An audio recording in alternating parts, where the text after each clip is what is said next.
Fala, mano, beleza? Vamos aqui então a primeira parte das respostas.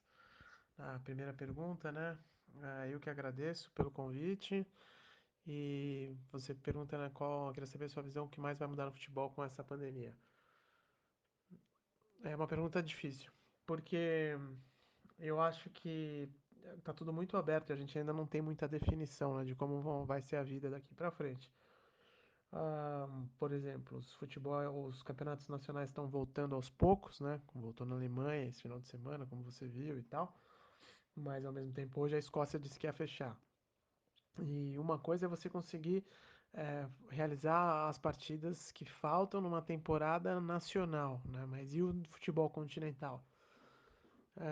Eu acho que a gente ainda tem que esperar para saber exatamente o que vai mudar, tá? Precisa muita cautela mesmo, porque a situação é bem grave. O que eu acredito que vai demorar para fazer acontecer é ter jogo com torcida. Isso me parece que vai demorar um pouco ainda em qualquer lugar do mundo, né? Então, essa é a principal mudança no momento, mas a gente vai desenrolar, né? O que vai ser a vida, né? Não é nem só o futebol de menos, né? O que vai ser a vida depois da pandemia ainda está muito incerto e muito aberto. Segunda pergunta, né? Sou grande fã de podcast de vocês, Correspondentes Premier. Sempre tive curiosidade de saber como surgiu essa ideia. Pois você está com o João desde o início.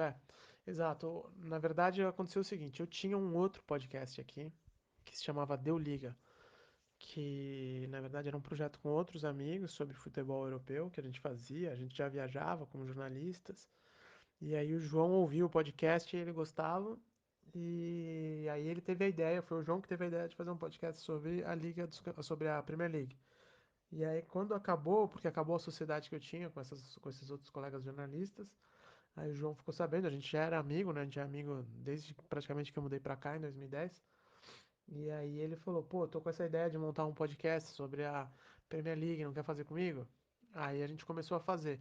E foi mais ou menos nessa época que a Nathalie chegou aqui em Londres como segunda correspondente da ESPN, porque a ESPN tinha os direitos exclusivos, né? Tem ainda, embora acabe compartilhando, se não me engano, com a DAZN e com outras empresas, mas naquela temporada a ESPN tinha os direitos exclusivos e iria passar sozinha os jogos do campeonato inglês. Por isso que eles mandaram mais um correspondente para cá, que foi a Nathalie, chegou com o Senise, e aí quando a gente começou a fazer o podcast foi um caminho natural deles também se envolverem, né? E aí acabar se transformando nessa configuração de nós quatro. A terceira pergunta: qual foi o estádio ou centro de treinamento que mais te surpreendeu positivamente ao visitar, seja para cobrir uma partida ou até mesmo uma entrevista externa? Então, ahn, eu posso te falar o CT que eu mais gosto é o do Tottenham, porque dá para ir de carro perto da minha casa e porque realmente é um CT muito bonito, bem futurístico. Parece que você está chegando assim numa startup no Vale do Silício, sabe? Ou nem uma startup, parece que você está chegando no campus da Apple ou no campus da de uma grande empresa assim de tecnologia, sabe? Do Facebook, ou que seja. Ele é todo modernão e tal. E é muito bonito o campus. Eu gosto bastante de ir lá no Tottenham. Mas eu já fui em outros que são menos portentosos, né? Mas que são legais também, que você sente mais o clima de estar ali em ambiente de futebol. E aí posso te dar o exemplo, vamos falar do Bayern de Munique. O CT do Bayern de Munique, no Sabinestrasse, ele é bem legal porque ele é no meio da cidade, é um pouco diferente do que a gente está acostumado aqui com CTs, né, de clubes europeus. Ele não é, né, afastado, isoladão, não. Ele é numa área bem residencial, tem metrô para você chegar. E aí parece que tá mais envolvido com a comunidade ali. Eu gosto de ir no CT do Bayern também, embora ele não seja nada. É grande e tal, óbvio, né? Mas não seja nada que chame a atenção os olhos, assim, como os outros. Eu vou quebrar aqui em outro áudio. E estádio, o que mais me surpreendeu positivamente foi o estádio do Olympiacos, porque o dia de jogo lá é muito legal. Parece bastante com o Brasil.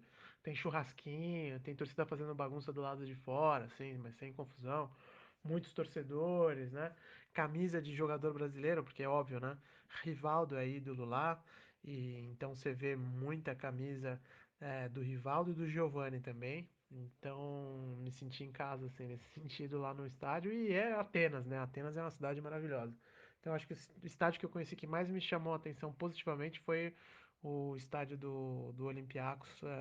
É muito legal o clima, o ambiente lá do estádio. A próxima pergunta: o que mais te surpreendeu negativamente quando você foi para a Europa, seja cultura, alimentação, trânsito, enfim? O que mais me surpreendeu negativamente é o fato de que os clubes aqui têm muito poder em cima do conteúdo. É diferente do Brasil. No Brasil ninguém te pergunta nada, né? O clube não tem tanto controle do que você vai fazer, o que você está deixando de fazer. Aqui não, aqui eles querem aprovar a pergunta, querem aprovar o material antes, porque também tem o problema com os tabloides, né, que distorcem muito, os tabloides distorcem muito o que os jogadores falam. Não tem tudo isso.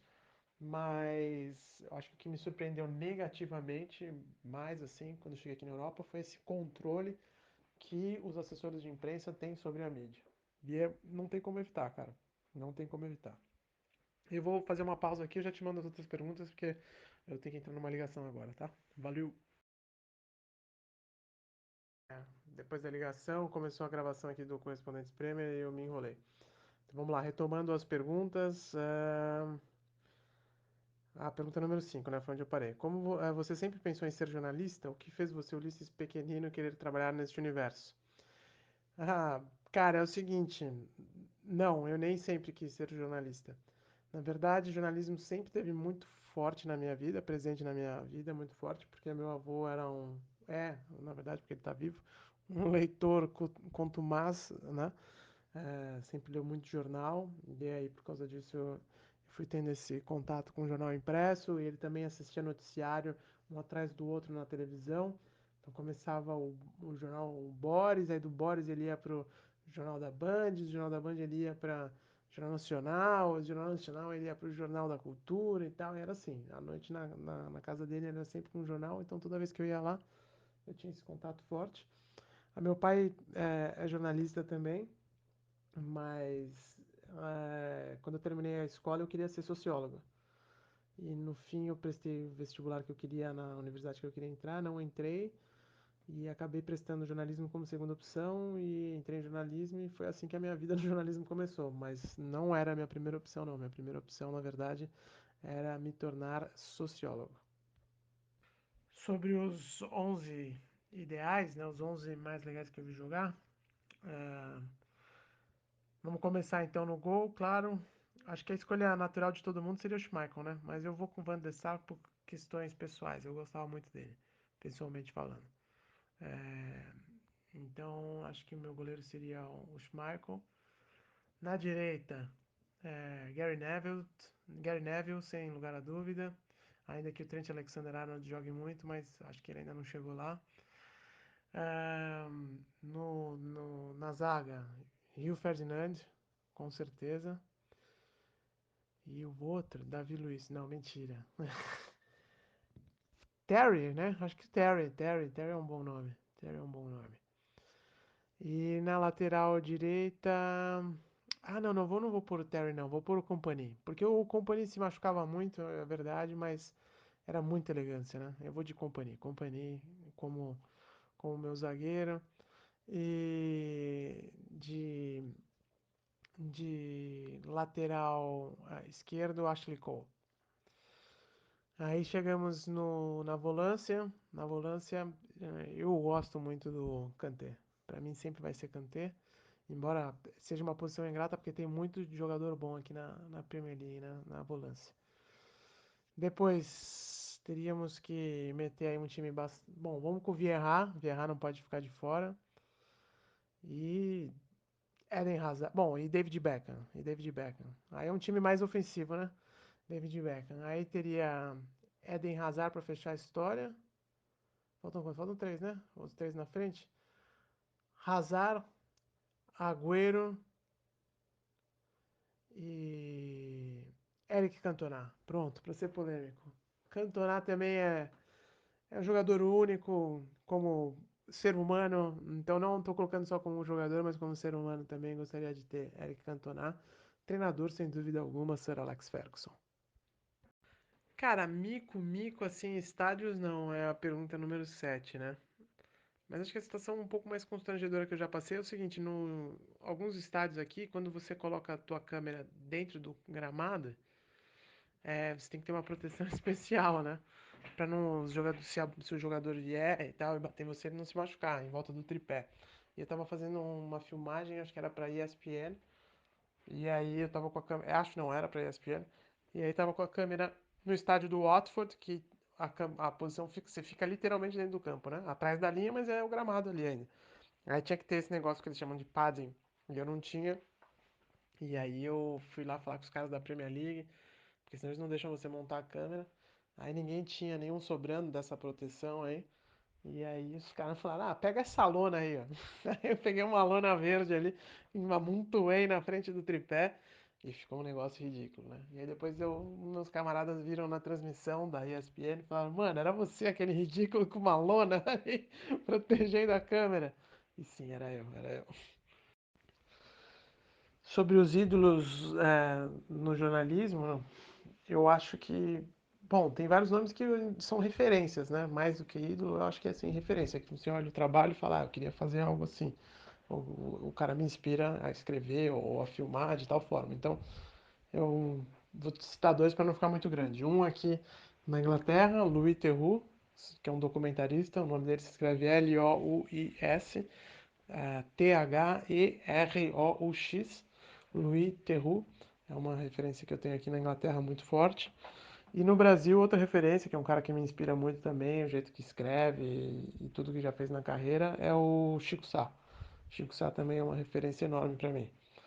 No esporte, cara, no esporte eu acho que eu tenho que falar o Rogério Ceni, porque eu sou São Paulino e o Rogério Ceni é o maior que eu vi, né, jogando com a camisa do tricolor. Então é um grande ídolo que eu tenho no esporte. Mas aí é bem ligado ao meu time de coração, né? Ao futebol. É um sujeito que me deu muitas alegrias. Vamos colocar assim. Boa, obrigado. A minha mensagem para todo mundo que acompanha o bate-bola inglês é que aqui na Inglaterra, como vocês sabem, tem muita coisa que funciona bem, que o Brasil tem que se inspirar, mas também não é o paraíso, né? Não é um lugar onde tudo funciona perfeitamente, tem os seus problemas. Então, a mensagem que eu deixo para as pessoas que acompanham aí o trabalho do bate-bola inglês é sempre tenham um olhar crítico, né? Para o que acontece aqui. Às vezes a gente cai na armadilha fácil de achar que tudo na Europa é muito bom e não é assim. Tem muitos problemas aqui, como eu já falei anteriormente, né? O controle que a mídia sofre, como as coisas são reguladas aqui. Vocês sabem muito bem os problemas dos investidores. Então é um espetáculo maravilhoso. Eu acho muito difícil assistir futebol no Brasil depois de assistir um jogo da Premier League, e eu assisto um futebol brasileiro até hoje, isso tem que deixar claro. Mas, mas não é essa maravilha toda, então a gente tem que sempre acompanhar com aquela paixão de torcedor e tudo, mas com um olhar crítico também. Entender o que está errado e questionar e saber que nem tudo são as mil maravilhas, né? Que às vezes a gente gosta de pintar. Mas é isso, valeu, obrigado pela oportunidade e um forte abraço para todo mundo.